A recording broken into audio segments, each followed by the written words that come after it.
Jubilee. Nyaka gilok chik. Nikech chik gi sani wacho ni jatend party kita party leader ema nyalo chung kaka jalar kom tend piny Kenya. To Uhuru Kenyatta nikech en party leader mar Jubilee okonyal chung nikech no osetieko kindene. Mane momiyo chuno gi nyaka gilok katiba gi mondo gol Uhuru Kenyatta kaka party leader kao kamano to gol gino mawacho ni jatend ng'ama dhi laro tend piny Kenya party gino nyaka bed party leader. Nikech Uhuru Kenyatta yudore kama tek.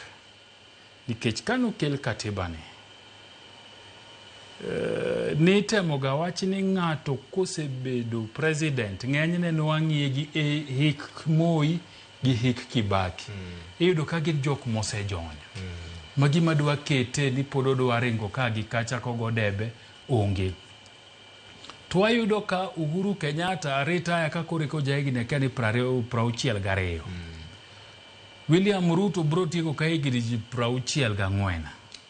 Pod gitegne paw siasa ka. Nikech donge ni neno ka jo Malawi oyiero jahigni 85.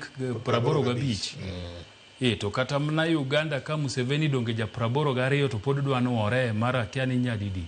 Wacho ni chung mogik. Ochung mogik. To dongo sechako wacho no chung mogik chakre 1987.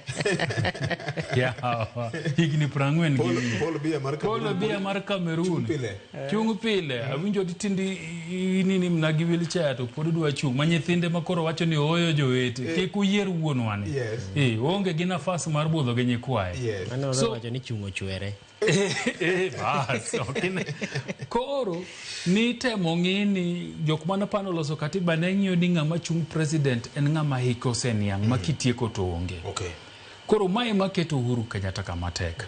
To mar ariyo oyudo ka en gi nafas kendo nikech kane otieko tende jothurgi no kwede kabisa.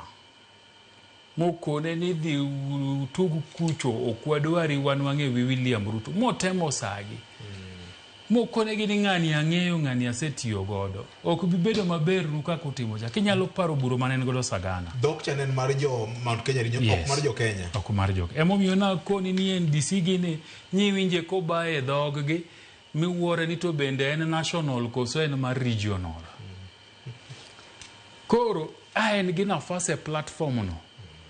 Mokwongo mar kone joka en ok owache ni chunye litne ne gima timore ne joka obane gi wach okoni donge na konu donge koro nyalo donge koro winjo gi dendu ineno nikech sani bende gima timore en ni Rigathi Gachagua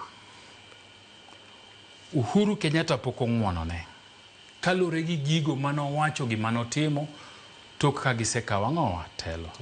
Emomiyo ni winjo ka Uhuru Kenyatta wacho ni gisetimo na gik mang'eny, giseyanyo mama minewa, gisekwalo diewa, wang'o puothewa, wan wang'iyo ang'iya gi chien. Nikech mago kibet piny gi ng'eny ji manitiere UDA kata Kenya Kwanza to bro koni ni mago ne kwanda ng'a? Rigiji. So nikech Rigiji oselandoro dwa chung jatend piny. Mondo kora koni guma gini metna nitiere. En ni ng'iye ni samane Uhuru Kenyatta gi delegates gi romo. To Fred Matiang'i mapoko wacho nodwene party mane nye ni kuro. Fred Matiang'i ni ng'enyne ji newe ni bro chung gi party mar Nyaribo. Governor Manyamira. Party gi Madala. Makata kineno chairman mar party no siepna kendo nwatiyo godo Daily Nation luongo ni Nyambega Gisesa. Jafom. Ene chairman. To nyicha en gi geno malich ni mane party mang'o Matiang'i dhi chung godo kaka jatend laro kom tend piny. Bet manye Matiang'i obet godo gi jo Jubilee. Nyi neno ka nitie kweth manyene gi Martha Karua bende. To nyi winjo dhog gi. Kanye giwacho ni ng'ama onge kodwa ka en ng'ano matemo rocho riwruok marwa kanyakla kaka jogo matimo ang'o makwedo piny owacho masani. Nye giloso kuom Uhuru Kenyatta. Tinyalo paro ni nitiere wakili moro mosebedo gi kwethni ahinya masiko wacho ni Matiang'i en project ng'ato mar biro ketho ang'owa kuchiri gi ji United Opposition okolos ga kende en weche mimiye mondo dhi otim ang'owa mondo dhi owachi so e kwano mar opposition ka nitie jogi neno kaka Matiang'i en ng'amo biro ketho nikech rigi ji gi Uhuru pok owinjore